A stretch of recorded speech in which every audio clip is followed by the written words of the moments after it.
안녕하세요. 사연을 부탁해입니다. 오늘의 사연을 소개하겠습니다. 제 삶은 평범하지 않았습니다. 오래전 아빠가 돌아가신 뒤 엄마는 저를 할머니 댁에 맡기고 연락을 끊어버렸거든요. 그때부터 저는 할머니, 할아버지와 함께 살게 되었지만 두 분은 제게 부모님 이상의 사랑을 주셨습니다. 하지만 제가 대학에 들어가고 얼마 뒤 할아버지께서 세상을 떠나셨습니다. 대학을 졸업해서 두 분을 편히 모실 생각뿐이었던 제게는 청천벽력과도 같은 일이었기에 한동안 할머니와 힘겨운 시간을 보내야만 했어요. 할아버지의 빈자리를 느낄 때마다 죄송스러움과 고마움이 마음 한구석에 자리 잡곤 했으니까요. 그나마 다행이었던 것은 대학을 졸업하고 바로 취업에 성공했습니다. 할머니를 모시고 작은 집에서 함께 살며 소소한 행복을 느꼈는데요. 고생만 하시던 할머니를 편히 모시고 산다는 것 자체만으로 그저 감사할 뿐이었습니다. 그러던 중 지금의 남편을 만나게 되었어요. 남편은 그 누구보다도 따뜻하고 자상한 사람입니다. 저뿐만 아니라 할머니까지도 살뜰히 챙기는 모습을 보며 결혼을 결심했다고 해도 과언이 아니었어요. 하지만 한편으로는 걱정이 앞섰는데요. 남편은 좋은 부모님 밑에서 부족함 없이 자랐다고 했기에 혹시나 시부모님께서 제 환경을 이유로 결혼을 반대하지는 않을까 싶어 노심초사할 수밖에 없었습니다. 결혼 전 시부모님의 첫인상은 무뚝뚝함 그 자체였는데요. 말수도 별로 없으셨고 제게 궁금한 것이 전혀 없다는 듯 아무런 질문도 하지 않았거든요. 그런 시부모님을 보며 걱정이 될 수밖에 없었기에 첫 인사를 드리고 온 며칠 뒤 남편에게 물었습니다. 진우 씨, 어머님 아버님 두 분 다 나 마음에 안 들어 하시는 거지? 그게 무슨 소리야? 인사드리러 간 날 두 분 표정을 보니까 내가 마음에 안 드시는 것 같아서 걱정이 되더라고. 하긴 내 조건을 마음에 들어하면 그게 이상한 거지. 저도 모르게 위축이 된 채 고개를 푹 숙이고 말았는데요. 남편이 웃으며 대답했습니다. 우리 부모님 원래 무뚝뚝하시니까 걱정할 거 없어. 우리 누나네가 지금 미국에 있다고 했잖아. 근데 1년에 한두 번 들어오거든. 그럼 일반적인 부모님이라면 엄청 반기고 그러실 거 아니야. 오랜만에 보는데 그렇겠지. 남편 말에 집중하며 고개를 끄덕이자 남편이 말을 이어갔습니다. 근데 우리 부모님은 왔니? 이게 전부야. 오죽하면 매형이 서운하다는 말까지 했겠어. 근데 참 재미있는 게 누나네가 오면 같이 여행도 다니면서 사진도 찍고 그러거든? 그러다 누나네가 미국으로 들어가면 계속 사진 보면서 그리워하신다니까? 표현이 서툴러서 그런 것뿐이지 하영이 네가 마음에 안 들어서 그런 건 아니니까 너무 신경 쓰지 마. 정말? 난 혹시나 내가 자라온 배경환경 때문에 두 분이 마음에 안 들어 하실까봐 걱정 많이 했거든. 우리 부모님 그런 분들 아니거든. 마음에 안 들어 했으면 결혼 반대한다고 뭐라고 하셨겠지. 그치만 아무 말도 없으신 거 보니까 통과란 뜻이야. 우리 부모님이 무뚝뚝하긴 하시지만 정이 없는 분들은 아니거든. 제 눈빛이 불안해 보였던 것인지 남편이 자세히 설명해 줬습니다. 그 말을 듣고 그제서야 비로소 안심이 되었어요. 그 뒤 상견례를 하고 결혼식을 며칠 앞둔 어느 날 시누이가 미국에서 왔다는 말을 듣고 함께 식사를 하게 되었는데요. 시누이도 남편만큼이나 좋은 분이었습니다. 식사를 하는 내내 얼굴에 미소가 가득했어요. 올케, 앞으로 잘 부탁해요. 형님, 말 놓으세요. 그럼 그럴까? 진우가 부족한 점이 좀 많긴 하지만 올케가 잘 데리고 살아줘. 아니에요. 제가 많이 부족한걸요? 내가 딱 보니 우리 진우가 부족해 보이는데 뭐. 앞으로 잘 부탁해. 우리 부모님은 워낙 무뚝뚝하신 분들이라 자주 찾지도 않고 전화도 자주 안 하실 거야. 근데 그게 관심이 없어서라기보다는 표현이 서툴러서 그런 거니까 오해는 하지 말고. 네, 알겠습니다. 제가 앞으로 잘 챙길게요. 아니야. 챙기는 건 진우가 하는 게 맞는 거지. 사실 우리 남편도 처음에는 우리 부모님을 많이 불편해 했었는데 요즘은 오히려 편하다고 하더라고. 그러니까 올케도 시간이 좀 필요할 거야. 우리 부모님이 조금 무뚝뚝해도 오해하지 말고 잘 좀 부탁할게. 신우이의 따뜻한 말에 마음이 놓였습니다. 그 뒤 우리는 결혼을 했습니다. 물론 할머니, 할아버지가 사랑으로 키워주시긴 했지만 부모님의 사랑을 받지 못했다 보니 마음 한구석이 늘 허전할 수밖에 없었는데요. 그러다 보니 저도 모르게 시부모님께 사랑을 갈구하게 되었습니다. 저만 잘하면 시부모님이 딸처럼 예뻐해 줄 것이라 굳게 믿고 있었거든요. 하지만 그 부분으로 인해 시부모님과 갈등이 생기리라고는 전혀 예상치 못했는데요. 두 분이 워낙 무뚝뚝하시다 보니 제가 가까이 다가가는 것을 처음에는 부담스러워 하셨어요. 첫 번째 사건은 신혼여행을 다녀오면서 면세점에서 두 분께 드릴 선물을 사왔지만 시어머님이 못마땅한 표정으로 말씀하셨습니다. 앞으로 애도 낳고 하려면 돈을 아껴 쓸 생각을 해야지. 이렇게 돈을 쓰고 다니면 되겠니? 앞으로는 아껴 쓰도록 해라. 아, 네, 알겠습니다. 시어머님 표정이 어찌나 싸늘해 보이던지 서운한 마음마저 들었기에 눈치만 살피다 집에 돌아왔는데요. 남편이 미안한 듯 말을 꺼냈습니다. 엄마 말투가 원래 좀 그래. 그러니까 이해해줘. 아니야. 어머님 말씀이 맞는 것 같아. 난 괜찮으니까 신경 쓰지 마. 시어머님 말투가 쌀쌀맞긴 했지만 남편 말처럼 원래 성격이 그렇다고 생각하며 넘기기로 했어요. 그러던 어느 날은 남편이 출장을 갔습니다. 집에서 혼자 밥 먹을 생각을 하다가 시부모님과 같이 식사를 하면 좋겠다는 생각에 시어머님이 좋아하신다는 고구마 케이크를 사서 시댁으로 향했어요. 저를 보자마자 시어머님이 물었습니다. 아니 네가 웬일이니? 어머님, 그이 출장 가서 어머님 아버님이랑 같이 식사하려고 왔어요. 저번에 형님한테 물어보니까 어머님이 고구마 케이크 좋아하신다고 해서 사왔어요. 식사하고 같이 드세요. 피곤할 텐데 뭐하러 왔어? 그냥 집에서 편히 쉬지. 저도 혼자 밥 먹기 싫어서요. 혼자는 왜 혼자야? 할머님이랑 같이 식사하면 되지. 할머니가 너무 자주 오지 말라고 화내셨거든요. 화를 내시다니? 시어머님이 제 얼굴을 빤히 바라보셨고 제가 설명을 이어갔습니다. 그게 제가 할머니 댁에 너무 자주 왔다 갔다 하면 혹시나 어머님 아버님께서 싫어하실 수도 있다면서 할머니가 자주 오지 말라고 하셨어요. 우리가 싫어할 게 뭐가 있다고 그래. 우리는 진짜 괜찮으니까 자주 찾아뵙도록 해라. 오늘은 왔으니까 밥 먹고 가고.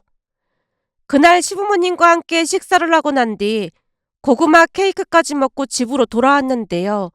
역시나 두 분 모두 말이 없었지만 저는 두 분과 잘 지내고 싶은 마음뿐이었기에 그 뒤에도 자주 시댁을 찾아갔습니다. 그러다 어느 날은 남편이 한참을 머뭇거리더니 말을 꺼냈어요.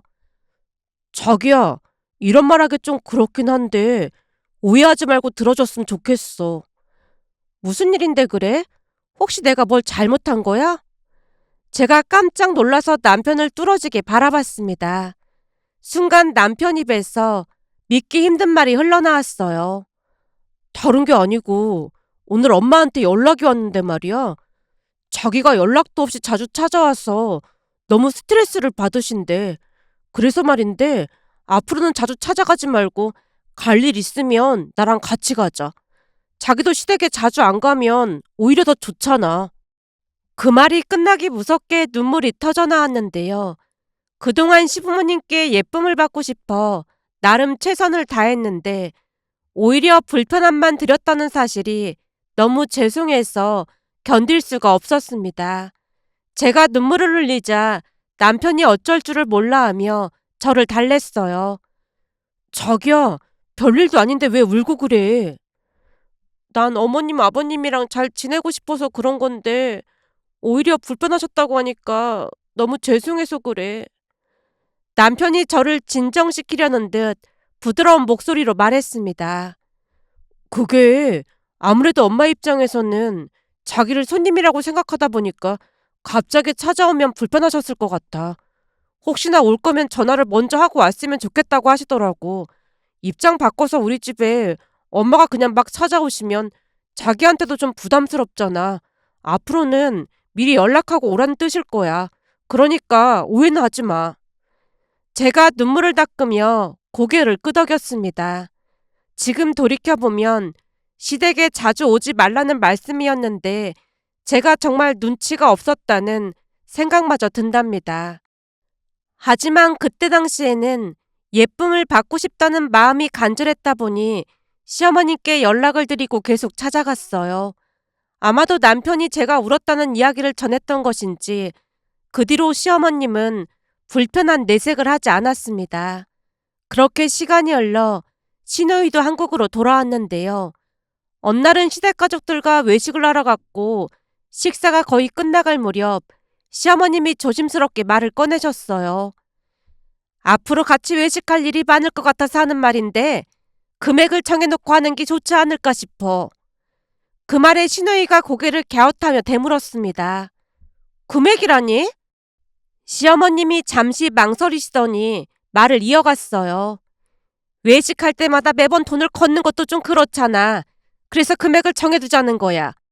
예를 들어 20만 원 미만일 경우에는 첫째 니들이 계산하고 20만 원에서 50만 원 미만일 경우에는 우리가 하고 그리고 50만 원 이상일 경우에는 둘째 니들이 계산하는 거지. 그 말을 듣자마자 남편이 눈살을 찌푸리며 물었어요. 그럼 우리가 너무 많이 내는 거잖아요. 왜 우리만 50만 원씩 계산해야 하는 거예요? 순간 시어머님 표정이 굳더니 차갑게 입을 뗐습니다. 그냥 그러는 게 좋을 것 같으니까 더 이상 말하지 말자. 그 말투에 남편도 더 이상 묻지 못한 채 입을 다물었고 어색한 침묵만이 흘렀습니다. 잠시 후 집에 돌아오자마자 남편이 불만을 터뜨렸어요. 왜 우리한테만 큰돈을 내라고 하시는 거야? 엄마 너무 실망이야. 평소에는 딸이랑 며느리 차별 안 하신다고 하더니만 오늘 보니까 엄마도 어쩔 수 없는 것 같더라고. 자기한테는 너무 미안해. 남편이 잔뜩 흥분해 있다 보니 제가 남편의 손을 가만히 잡으며 말했습니다. 그렇긴 한데 어머님께서 딱 잘라 말씀하시는 거 보니까 무슨 이유가 있는 게 아닐까 싶어. 괜히 긁어부스럼 만들지 말고 조용히 있는 게 나을 것 같아. 남편이 억울한 표정을 지으며 억지로 고개를 끄덕였습니다. 그런데 며칠 뒤 형님이 집에 찾아왔어요. 차를 마시며 이런저런 이야기를 나누다 자연스레 외식비 이야기가 나왔는데요. 그때 엄마가 외식 비용 이야기 꺼냈잖아. 혹시나 오해하고 있을까 싶어서 왔어. 형님이 말을 꺼내자마자 남편이 기다렸다는 듯 불만 가득한 목소리로 말했어요. 누나, 그렇잖아도 내가 내내 생각해봤는데 엄마한테 완전 실망했어. 이제 보니까 엄마도 다른 시어머니들이랑 똑같은 마음이었던 거야. 다른 시어머니들이랑 똑같은 마음이라니? 형님이 눈썹을 살짝 치켜 올리며 물었는데요. 말로는 며느리를 딸처럼 생각하신다고 하셨으면서 아주 대놓고 차별하고 있잖아. 외식비 얘기 나온 김에 하는 말인데 우리만 50만 원씩 내라고 하는 게 말이나 돼? 누나네가 우리보다 돈도 훨씬 많이 버는데 누나네는 20만 원이고 우리는 50만 원이라니 이건 진짜 너무하잖아. 남편이 얼굴까지 붉히며 목소리를 높였습니다. 분위기가 싸늘해질 것 같아 제가 급히 남편의 팔을 붙잡았어요. 자기야, 왜 그래? 그건 그냥 넘어가기로 했던 거잖아. 우리 모습을 지켜보던 형님이 부드러운 미소를 지으며 말했어요.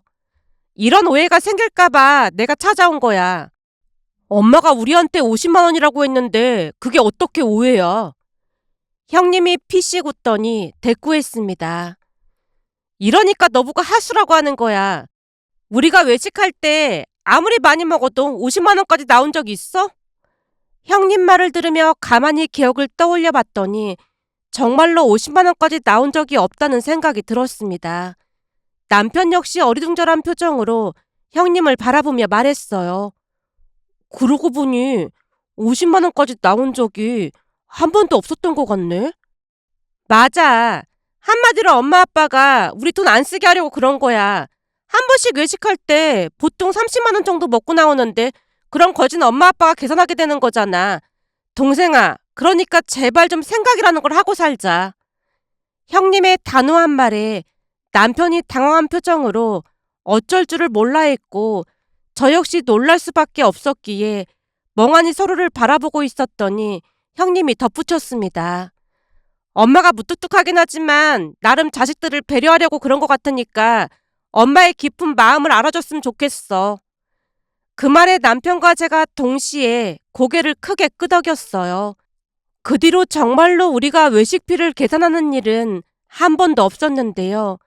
대부분은 시부모님이 밥값을 내셨고 형님네가 2차로 차값을 계산했거든요. 어느 날은 죄송한 마음에 제가 계산서를 들고 카운터로 가려고 하자 시어머님이 차가운 목소리로 입을 떼셨어요.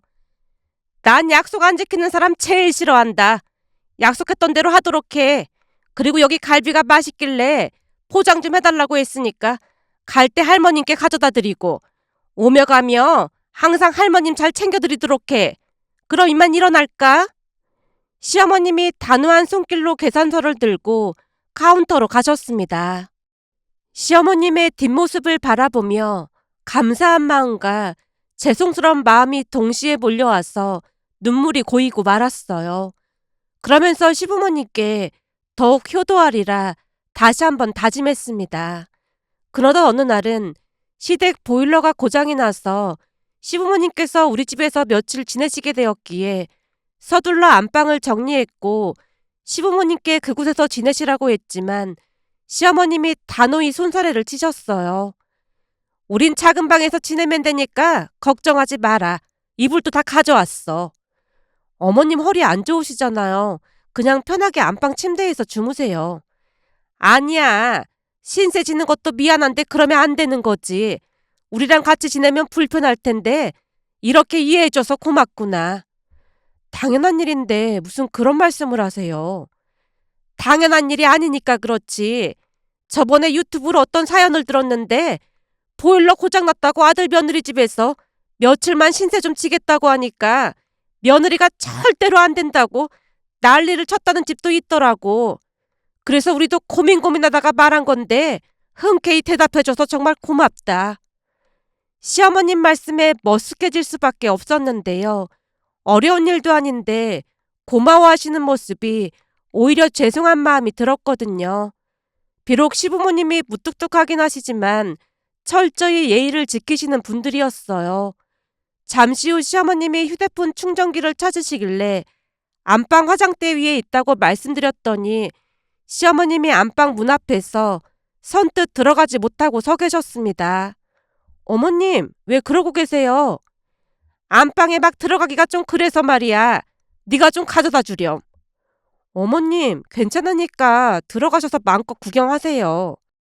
제 말에 그제야 시어머님이 조심스럽게 안방문을 열고 들어가셨어요. 그 모습을 보며 문득 회사 선배의 이야기가 떠올랐는데요. 선배의 시어머니는 아들 며느리 집에 몰래 들어와 집안 구석구석을 뒤졌다가 큰 싸움이 났다고 했거든요. 하지만 시어머님은 마치 예의가 몸에 밴 분처럼 냉장고 문을 함부로 열어보거나 서랍장을 뒤지는 일도 전혀 없었습니다. 오히려 안방에 발을 들이기조차 조심스러워하는 모습을 보며 참으로 대단하시다는 생각마저 들었어요. 그렇게 우리는 서로 예의를 지키며 조금씩 가까워지고 있었는데요. 마음속의 거리도 어느새 좁혀져 가고 있었습니다. 그러던 어느 날은 시아버님이 교통사고로 다리를 다치셔서 병원에 계셨는데요. 퇴원을 하셨다는 말에 남편과 함께 시댁으로 향했어요. 가던 중 시어머님에게서 전화가 왔습니다. 예, 니들 지금 오는 중이니? 네, 지금 가고 있어요. 그럼 오다가 자주 가는 그 치킨집에서 치킨 좀 찾아올 수 있겠니? 네 시아버지가 퇴원하자마자 그 집 치킨을 먹고 싶다고 해서 내가 전화해놨으니까 가서 찾아오기만 하면 될 거야. 알겠어요. 제가 찾아갈게요. 치킨집에 도착해 문을 열고 들어섰더니 사장님이 반갑게 인사를 건넸습니다. 왔어요? 시아버지는 괜찮으신 거예요? 네, 재활치료를 조금 더 받으셔야 할 것 같긴 한데 많이 좋아지셨어요. 세댁은 참 복이 많은 사람이에요. 뜻밖의 말에 제가 얼떨결에 되물었습니다. 네? 그게 무슨 말씀이세요? 사장님이 잠시 미소를 짓더니 이야기를 꺼내기 시작했어요. 세댁은 잘 몰랐겠지만 혹시 세댁이 밤늦게 이 골목을 지나가는 날이면 세댁 시아버지가 여기 앉아 있다가 뒤따라가셨어요. 제 뒤를 따라오셨다고요? 순간 가끔 급한 일이 있어 밤늦게 시댁에 갈 때면 시아버님이 일이 있다며 밖에서 들어오셨던 기억이 떠올랐습니다. 아버님이 왜 제 뒤를요? 이 골목이 밤에는 좀 어둡잖아요. 전에 여기서 술 취한 사람 때문에 사고가 난 적이 있었거든요. 그래서 시아버지가 걱정이 되신다며 기다리다가 거리를 두고 따라가더라니까요. 하루는 내가 그냥 같이 가면 되지 왜 그러냐고 물었더니 며느리가 불편해할까봐 그게 편하다고 하시더라고요. 참 무뚝뚝한 양반인데 자식들은 아주 끔찍히 생각하세요. 세댁, 세상에 저런 시부모 없으니까 잘하고 살아요. 시어머니도 세상에 그런 분이 없다고 할 정도로 정말 좋은 분이시잖아요. 사장님은 시어머님에 대한 이야기도 덧붙이셨습니다. 몇 년 전에 장사가 엄청 힘들었을 때가 있었어요. 그때 다들 어려운 시기였는데 세댁 시어머니가 일부러 치킨을 잔뜩 싸서 아는 사람들한테 나눠주시더라고요. 그것뿐만이 아니라 예전에 내가 혼자 애들 키우는 거 아시고는 오며 가며 반찬이랑 이것저것들도 챙겨주셨어요. 여자 혼자 장사한다고 다들 무시하기 바빴는데 두 분은 제게 은인이나 다름없는 분들이세요. 그런 좋은 분들 만난 것도 세댁 복인 거예요. 치킨집 사장님의 이야기를 들으며 마음 한구석이 뭉클해졌습니다. 시부모님은 제가 생각했던 것보다 훨씬 더 따뜻하고 깊은 마음을 가진 분들이었으니까요. 그날 이후 저는 시부모님께 더욱 잘하려고 노력했고 그렇게 우리는 더욱 가까운 사이가 되어갔습니다. 그러던 와중에 기쁜 소식이 찾아왔는데요. 임신을 하게 되었고 가족들 모두 진심으로 축하해줬습니다. 어느 날은 시어머님에게서 전화가 걸려왔어요. 얘, 입덧은 없는 거니? 입덧이 조금 있긴 한데 참을만 해요. 혹시 먹고 싶은 거 있으면 말하렴. 준비해 놓을 테니까. 저기 전이 먹고 싶어요. 전? 무슨 전? 그냥 동태전도 먹고 싶고 깻잎전도 먹고 싶고 전 종류가 다 먹고 싶어요. 알았다. 우리가 준비해 놓을 테니까 퇴근할 때 들리렴. 시부모님과 가까워진 덕분에 거리낌 없이 속마음을 전할 수 있었어요. 그렇게 퇴근 후 시댁에 도착했는데 뜻밖에도 할머니도 시댁에 와 계셨습니다. 사돈 어르신도 식사하셔야 하니까 같이 드시자고 했어. 전을 하다 보니까 너무 많이 했더라고. 얼른 와서 앉아라. 그날 저녁 시댁 식탁은 전으로 가득 찼는데요. 동태전, 깻잎전, 심지어 감자전까지 있었어요. 시부모님과 할머니는 막걸리를 마셨고 저는 오렌지 주스를 마시며 웃음꽃을 피웠습니다. 출산을 앞두고 시어머님이 육아도 도와줄 테니 걱정하지 말라는 말씀에 친정 엄마처럼 든든함을 느끼며 비록 다른 사연처럼 큰 사건은 없지만 이런 따뜻한 시부모님도 계시다고 여기저기 자랑하고 싶어 이렇게 글 남겨봅니다. 오늘의 사연은 여기까지였습니다. 즐겁게 보셨다면 구독, 좋아요 부탁드립니다. 고맙습니다.